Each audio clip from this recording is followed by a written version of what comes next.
Cepatlah laju dia ni.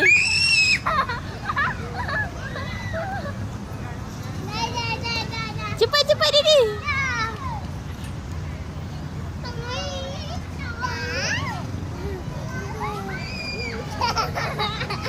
Slow be. Pi adik tu be.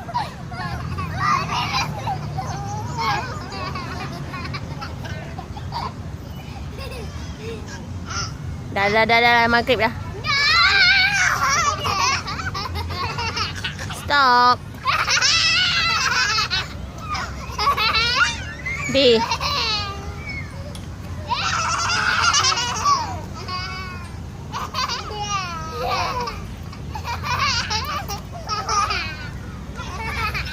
Dah lah B.